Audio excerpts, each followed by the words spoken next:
If you are living in integrity, you can honestly bring anything into the world. And that to me is manifestation. Please welcome the lovely and talented Academy Award-winning actress, actor and entrepreneur, Gwyneth Paltrow. Gwyneth Paltrow. Gwyneth Paltrow. She's founder and CEO of the lifestyle brand Goop.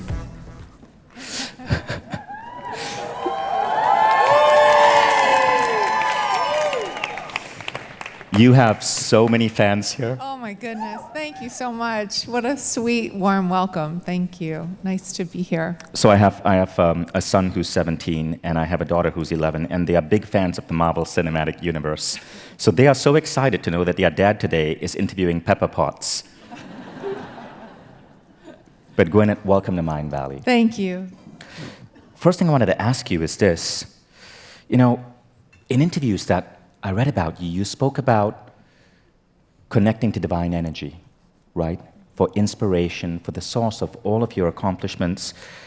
What does that feel like to you? What does it feel like when you're connected?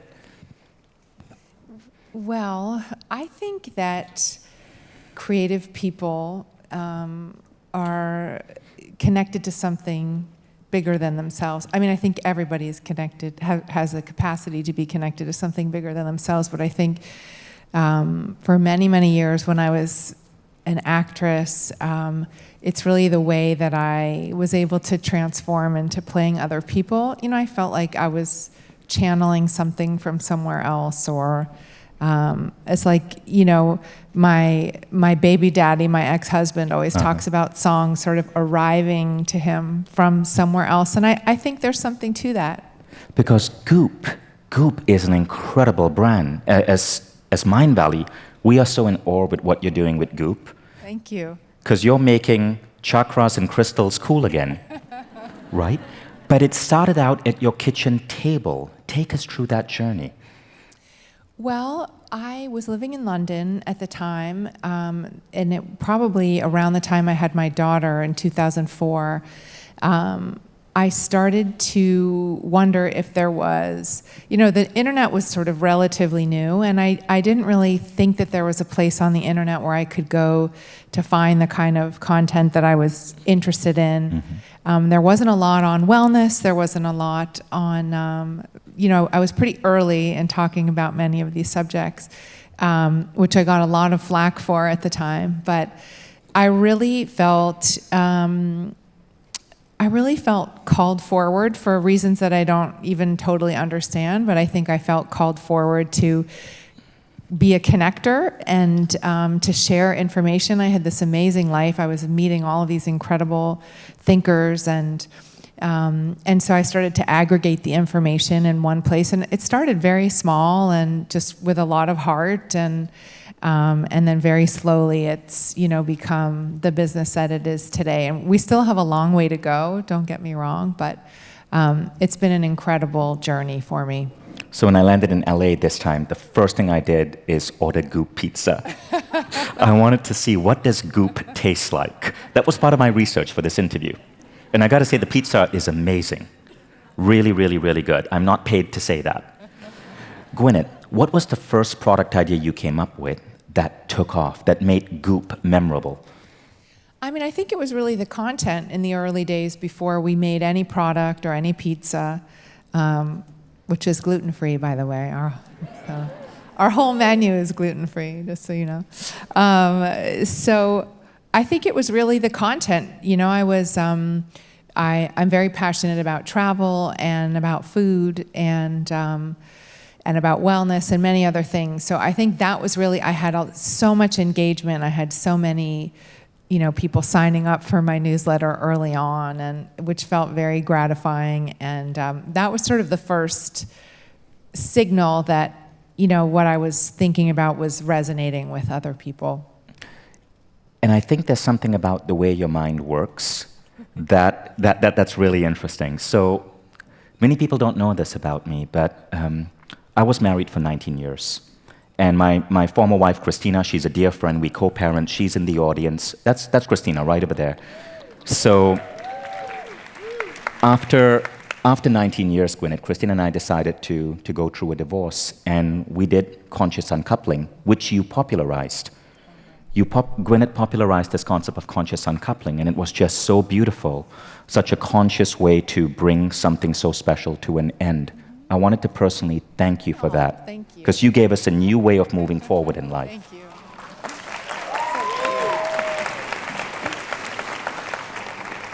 Thank you so much. It's funny. I really thought that when my marriage it was clear that it was going to come to an end.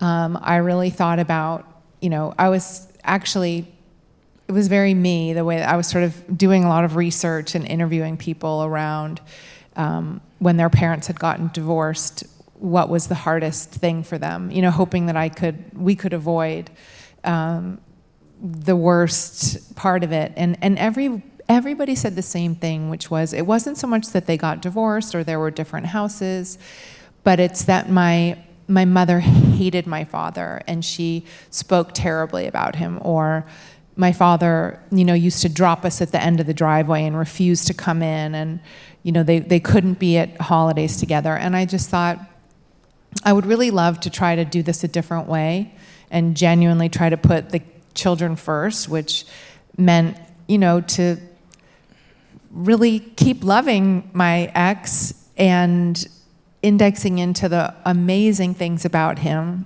and to try to stay a family even though we weren't a couple anymore. And I have to say, it's funny because, again, like, we broke the internet and people thought it was insane and people were mad and making fun of us. And so it's really nice to hear you say that, because sometimes when, you go first, Right. you get all the scratches from hacking through the bush. And that was an instance where, at the time it was very painful to feel so misunderstood, when we were trying to do something in order for the kids to be less hurt. And now I'm so happy to see that it's become kind of more of a accepted thing, and that it did help people in the end. So thank you for sharing that.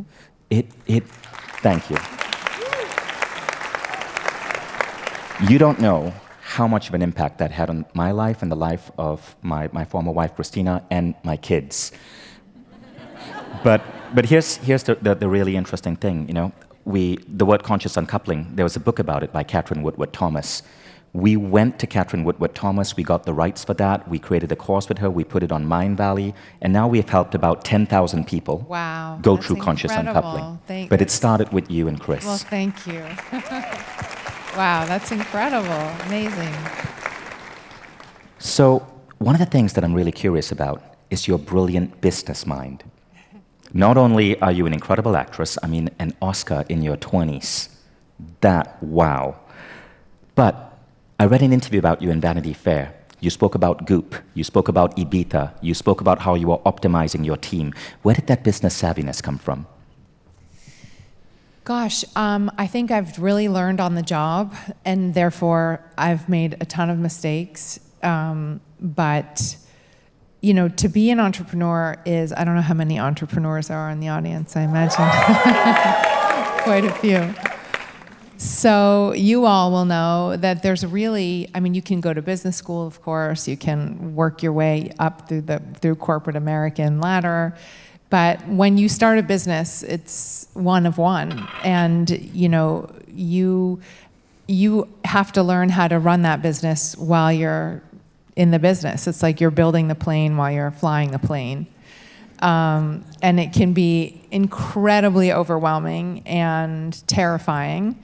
I think I've always had a very deep curiosity. I love to learn. And I also think business is fascinating. Like I just, like the strategy piece is so interesting to me, and it's a way of expressing creativity that you're putting something into the world for other people to use or think about or enjoy or whatever. So for me, it's like this great intersection between a constant education, constantly learning about my business, and it changes in every iteration, as those of you who are entrepreneurs know, and just maintaining that agility and the focus, and the open-mindedness to know when you're making mistakes, like how quickly you can learn from them and pivot. So it's been so, I mean, I can't believe I've been doing this for 17 years already. And it's been the most rewarding and the most difficult thing that I've ever done. And you have a brilliant marketing mind. So many of the products that Goop has launched have just been edgy, exciting. The press can't stop talking about them. Question, before you launched a candle called Smells Like My Vagina, was there a part of you that thought, you know, maybe I should start with lavender room spray?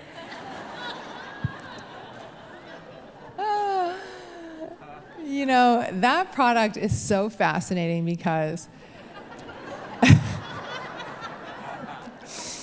so we made non-toxic, of course, we make everything non-toxic on the site, non-toxic fragrance and candles with this amazing guy named Douglas Little. And he's a friend, and that's very my sense of humor, which apparently now the world knows my sense of humor. But we were messing around with different scents one day, and I smelled something, and I was like, oh, that smells like, you know. I was joking, and then he was like, "Oh, we should make that a candle and put it on the site." And I thought he was kidding, and I was like, "Yeah, definitely. That sounds like a winner right there." And then all of a sudden, it was literally on the website, and then we broke the internet again. And then it took us a long time to live that one down, but. The reason that once it was on the site, I kept it on the site, is because, you know, there is an aspect to women's sexuality that I think we're socialized to feel a lot of shame about ourselves, our bodies, how we look, what's wrong with us, what's right with us. And I sort of loved this kind of punk rock idea of like, we are beautiful and we are awesome and go fuck yourself.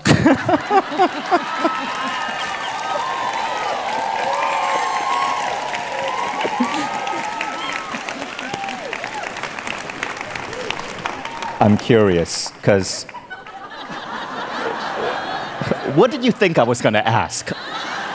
Jesus, I swear, your minds. I was going to ask something about kids. I mean...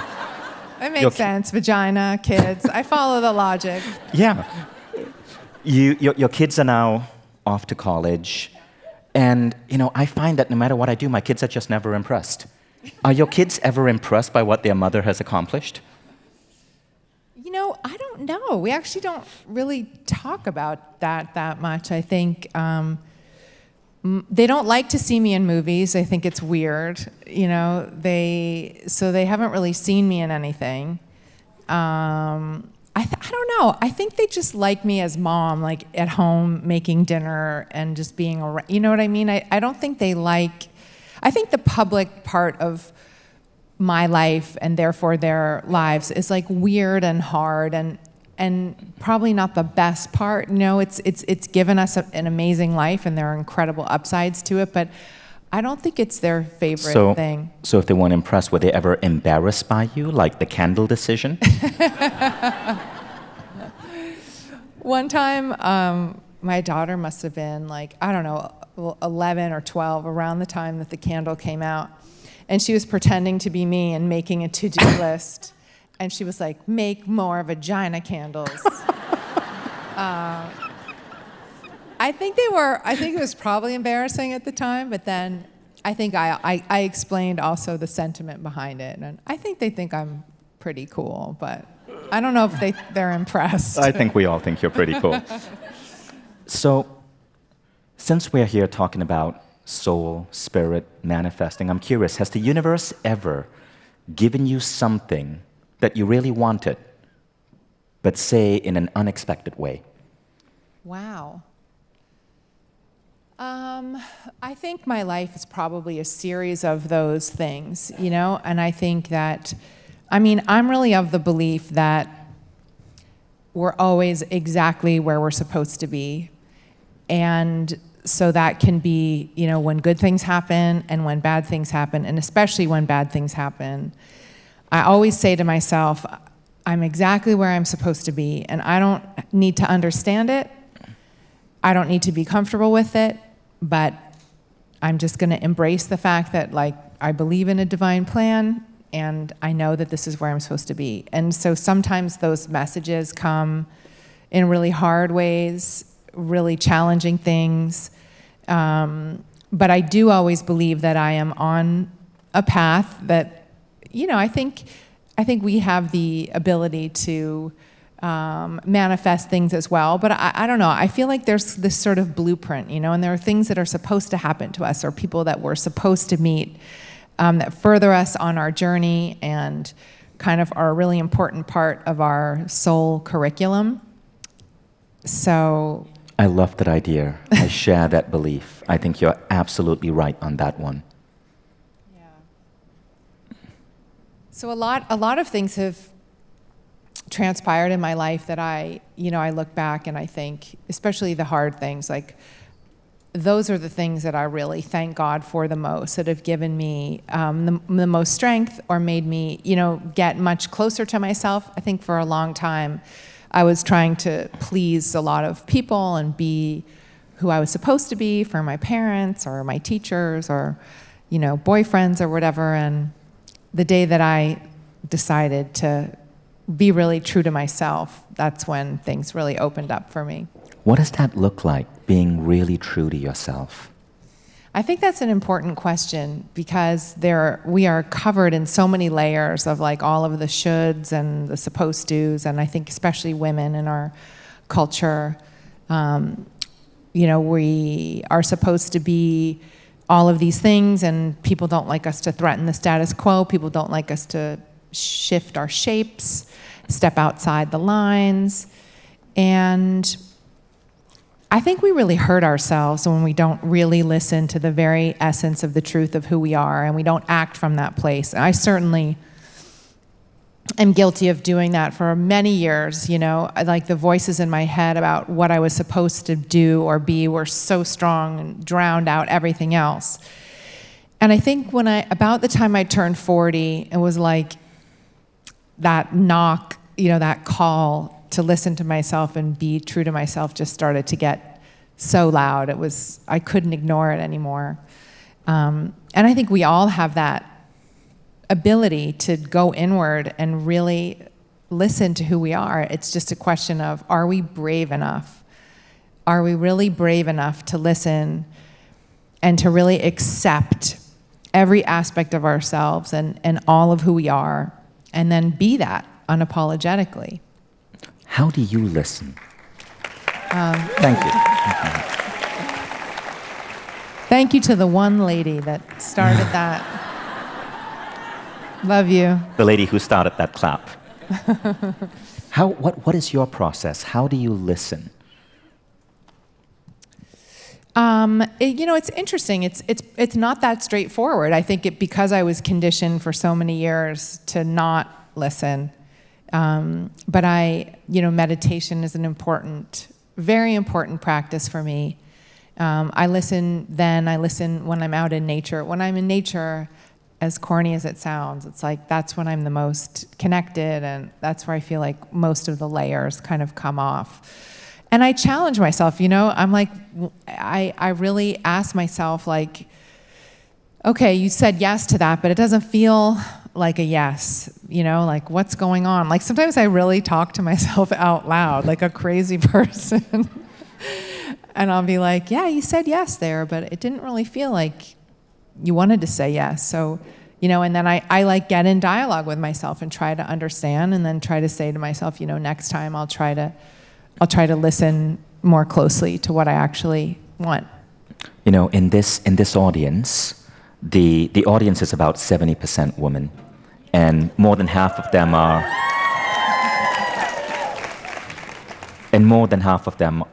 entrepreneurs. Now, you said something once in an interview. You said it took a naive amount of self-belief to build Goop. What did you mean by that, and what would be your message to the women entrepreneurs in this audience? Yeah.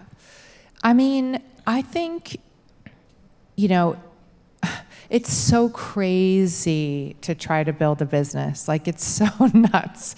If I knew what I know now, I would still do it because I had to do it. Like, I always say that to other entrepreneurs. Like, is it going to kill you not to do it?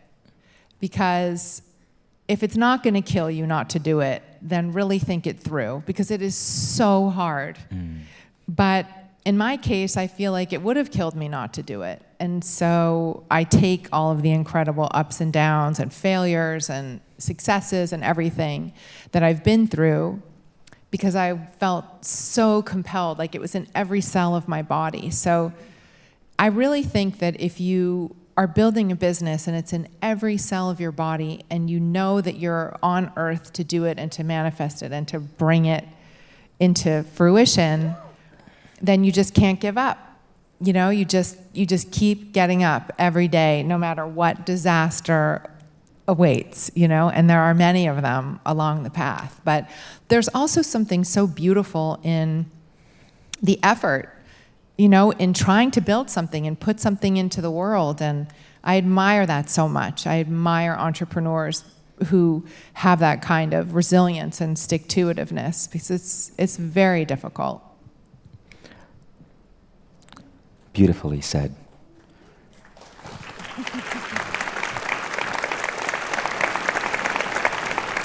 What I love about what you've done with Goop is you've taken so many things that people consider woo-woo or weird, you've normalized them, and so when we do these same things in Mindvalley, it's okay. Thanks for breaking the glass ceiling for us. You're welcome. You're welcome. So you've taken so many ancient practices, brought them into, helped make them mainstream, and we're also grateful for that, because there's so much wisdom from these practices, from these spiritual ideas that I think the world needs to know. But what is the boldest decision you've had to make so far as the founder of Goop?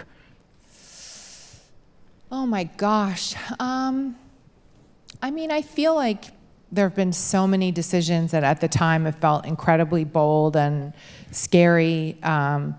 You know, we've been through so much. 2 years ago, our bank collapsed, and you know, I've thought a few times over the course of the year we're going to go under. I think really the boldest decisions that I make are, I mean, the worst decisions I make are when I do something that feels out of integrity or that doesn't totally have authenticity because I'm trying to solve another problem. And the best and boldest decisions I make are when I'm being incredibly true to the brand, even if there's an unintended, you know, negative consequence to revenue or, you know. I think brand is so important. I think having values as a brand is the way that people find you and connect to you and how you resonate. So I think it's so important to uphold that, and I think I've made decisions in effort to protect the brand or strengthen the brand that probably weren't the best business decisions at the time, but those are the best decisions. What are those guiding values for you? I never want to, you know, basically at the core of everything that we do, it's like we want to be able to offer, you know, agency and life and inspiration. And we do that through content, and we do that through product. And everything that we make, we care so much about. We make the best quality things. And on the content side, you know, we want to be moving the ball forward. You know, we want to be moving culture forward. It means a lot to me when you say, you know, I remember back in the day when I started doing yoga in the early 90s, and the New York Post called me a witch. Oh my gosh. For stretching. For stretching. And so it's so fun, you know, to see like a yoga studio on every corner now, you know. So I have a lot of a lot of examples of that, and I would never shy away from that. It comes from that place. Like, I think yoga is an incredible practice. It's so good for the mind, the body, and the soul.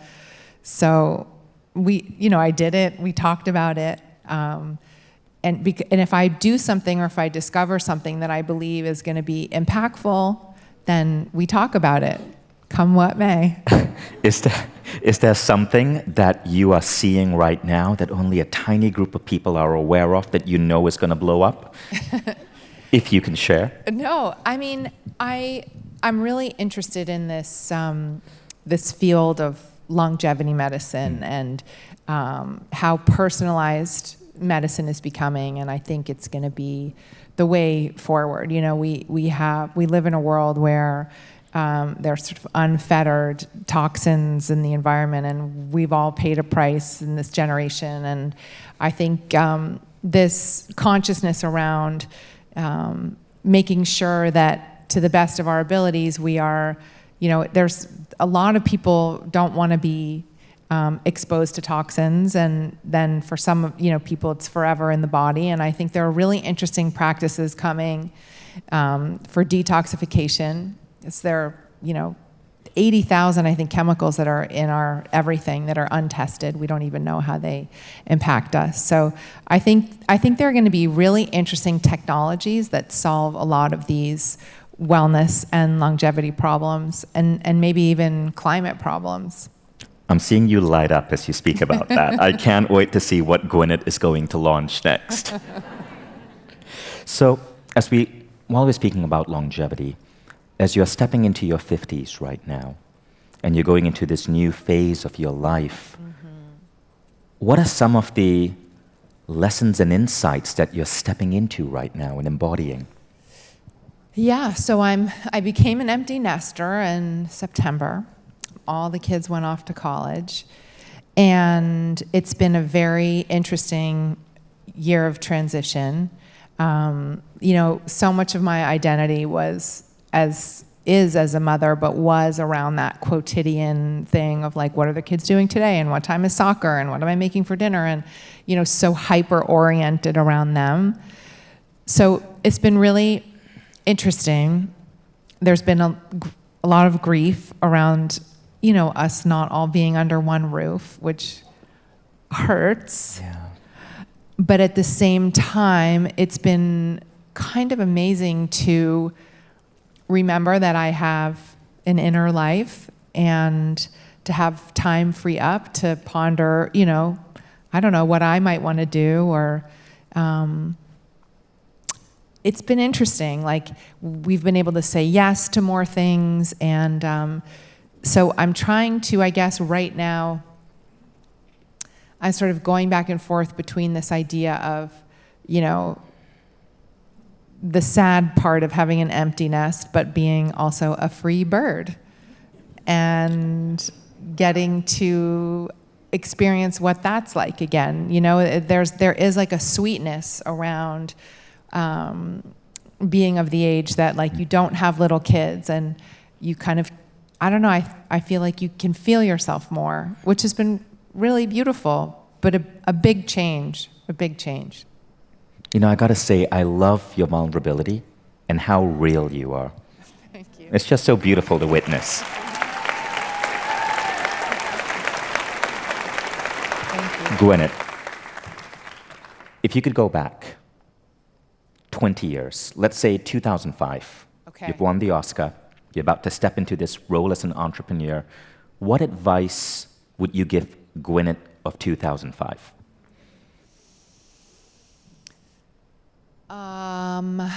I think my advice would be, I got talked in and out of a lot of stuff. If we're talking about my Goop, my career at Goop, I think that because I don't have domain expertise in certain areas, at certain verticals, and I had incredible insecurity. I used to, when I was learning about e-commerce, I used to Google acronyms under the table, to not appear dumb. And I think I first of all would tell myself to give myself more grace. Like there's nothing wrong with learning, and not that I shouldn't be embarrassed to ask questions, because it took me a while until I got comfortable with that. And that goes back to the first thing I said, which, people talking you in and out of, you can't be on this e-commerce platform now because of this, this, and this. And I would just say like, okay. And then, you need 50 engineers to do that. I'm like, okay. Just like, I didn't trust my instincts enough. I always assumed in the beginning that other people knew better. And then I was embarrassed to ask questions or challenge. So that's kind of the one thing I would do differently. I'm totally fine with having made all of the mistakes, but I wish I had been a little bit more aligned with my instincts and had been less nervous to challenge. Thank you.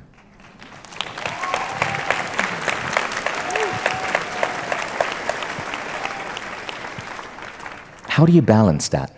Because on one hand, you seem, and I'm convinced you are, a deeply intuitive, connected soul. On the other hand, you're an American businesswoman. Mm-hmm. How do you balance logic and instinct? Yeah. So I think at the intersection of data and intuition is a very interesting Venn diagram. It's a very interesting place to live. Sometimes I've had a strong instinct about something and had that impulsive thing of like, no, this is the right thing to do, we're going to do it. And then get presented with data, and then that says, no, this is not the right thing to do. And I think, it's funny. So just take like an area like inventory management, mm-hmm. which is so boring, but there's a real science to it, but there's also a real art to it. And you have to sort of feel like, I think this thing's going to sell, but there's no historical data to say it's going to sell. And, I think you have to use data and you have to use intuition. I think one of my gifts is that I can kind of see around corners a little bit, but I'm not always right, So I think it's really important to absolutely listen to yourself and your instincts, but also be very educated about the size of the market, what worked before, like what price points have worked. Like you have to gather as much of the empirical data as you can and then trust yourself and not always get it right, of course, but I think I sort of try to toggle back and forth between those two things. What was a book that really resonated with you, that helped you become the person you are today? Wow.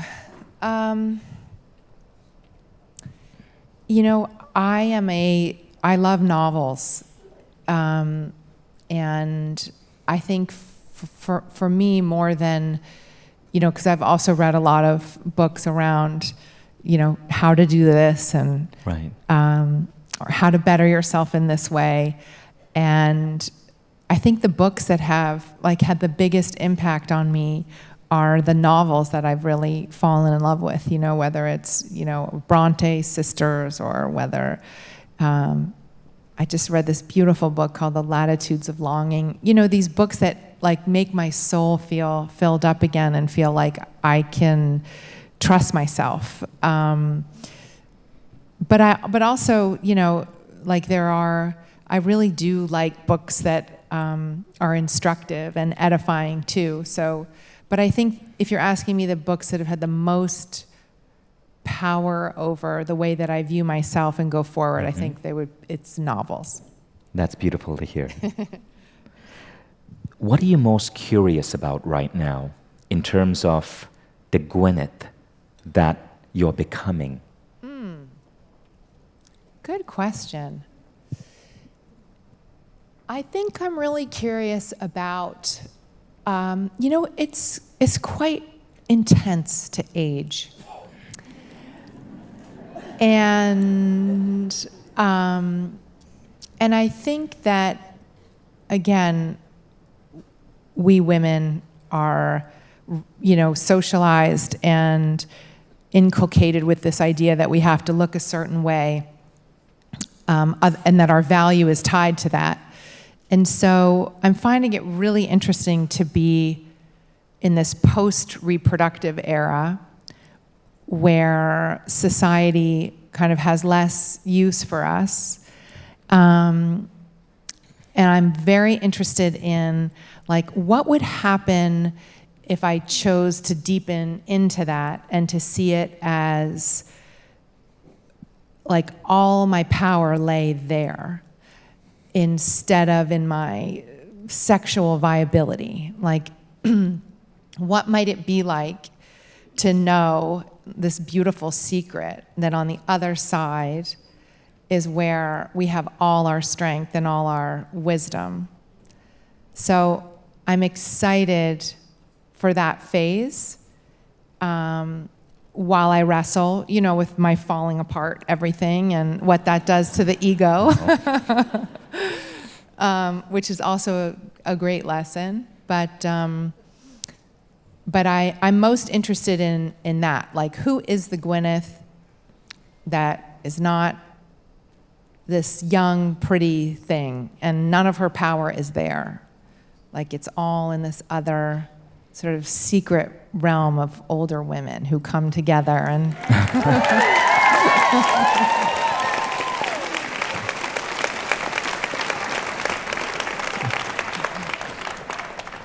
So, although there are 1,400 people in this room, there are 13,000 people who bought tickets to watch online. Oh my gosh. And these people come from 100 different countries. And I said the F word and everything. I thought we were just like in the room. Sorry. You probably only turned off like 2 or 3 of the 100 countries that are tuned in right now. Now, as I said, 70% or so of the people watching are women from all around the world, 100 countries. What would be your message to them? If you could just share anything from the heart. I mean,